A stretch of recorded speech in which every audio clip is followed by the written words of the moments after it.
Hello বন্ধুরা, তোমরা সবাই কেমন আছো? আমি চলে এসেছি নতুন একটা ভিডিও নিয়ে। তোমাদের সবাইকে আমার নতুন ভিডিওতে স্বাগতম জানাই। তোমরা আমার আমার সাথে থাকো, শেষ পর্যন্ত দেখতে থাকো আমার ভিডিওটা। তো আজকে সকালটা শুরু করেছি আমি পুজোর কাজ, ঠাকুরের কাজ নিয়ে। তো আজকে খুব শান্ত একটা পরিবেশ, খুব সুন্দর ঠান্ডা আবহাওয়া, ঠান্ডা বাতাস, খুব ভালো লাগছে। কারণ আজকে ভোর ৫টা থেকে বৃষ্টি হয়েছে। তো আমি এখন ঠাকুরের বাসনগুলো ধুয়ে নিব। মন্দিরটা আমি ফার্স্টে ধুয়ে নিয়েছি, ঠাকুরঘর মুছে নিয়েছি। তো আমি এই জলটা নামিয়ে রেখেছি তুলসী গাছে দেওয়ার জন্য, আর গপুকে স্নান করানো, শিব ঠাকুরকে দেওয়ার জন্য, আর অনেক কাজ আছে জলটার জন্য রেখেছি। তো বাবু দুষ্টুমি করছিল, ঝাঁঝটা নিয়ে রেখে দিয়েছে, তাই ঝাঁঝটা আমি ঠাকুর ঘরে রাখলাম। আর ঠাকুরের বাসনগুলো আমি রাখলাম। এখন যাবো আমি ফুল তুলতে। তো ফুল তুলতে এসেছি, সেরকম বেশি ফুল আমি পাইনি। তার কারণ হচ্ছে আজকে কদিন থেকে বৃষ্টি পড়ছে, তাই বেশি গাছে ফুল ফুটছে না। যদিও বা ফুটছে, ফুলগুলো নষ্ট হয়ে যাচ্ছে। তো আমি কিছু জবা ফুল নিয়েছি, কিছু বলতে ২টা জবা ফুল, অপরাজিতা ফুল, নয়নতারা ফুল, আরো অন্যান্য ফুল পেয়েছি। জবা ফুল হবে মনসা ঠাকুরের জন্য, অপরাজিতা ফুল হবে শিব ঠাকুরের জন্য।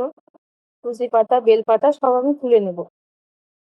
তো আমাকে রোজ এই ঠাকুরের কাজ করতে খুব ভালো লাগে। কি বলবো বন্ধুরা, তোমাদেরকে বলে বোঝাতে পারবো না। নিজে হাতে ফুল তোলা, নিজের হাতে গপুকে স্নান করানো, রোজ ঠাকুরের সেবা করতে আমার খুব ভালো লাগে। কোনো কারণে যদি আমি ঠাকুরের সেবা না করতে পারি, হয়তো আমার শরীর খারাপ বা কোনো কারণে অসুস্থতা হয়েছি, তখন আমার মনটা একটু খারাপ হয়ে যায়। তো আমি ভগবানের কাছে প্রত্যেকদিন প্রার্থনা করি যাতে আমি এইভাবে ভগবানকে রোজ সেবা করতে পারি। তুলসী পাতা তুলতে চলে এসেছি। তো আমি ভগবানের কাছে প্রত্যেকদিন মন থেকে প্রার্থনা করি যাতে আমাদের ভগবানের আশীর্বাদ আমাদের পরিবারের সকলের উপরে থাকে। আমার পরিবারের সকল সদস্য যাতে ভালো থাকে, আমার সন্তান যাতে সুস্থ থাকে। মন থেকে আমি প্রার্থনা করি।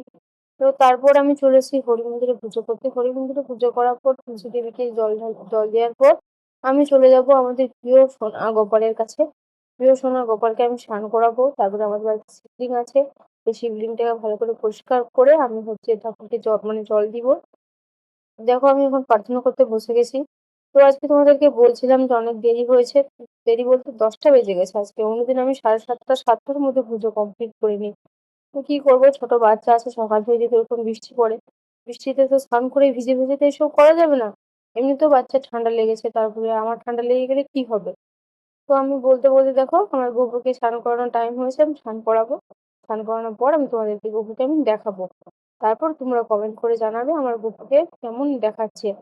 তো তোমাদের মন্তব্য আমাকে অবশ্যই কমেন্ট করে জানাবে। ভিডিও ভালো লাগলে লাইক করবে, বন্ধুদের সঙ্গে শেয়ার করবে। বন্ধু তোমরা সবাই ভালো থাকবে, সুস্থ থাকবে। বাই।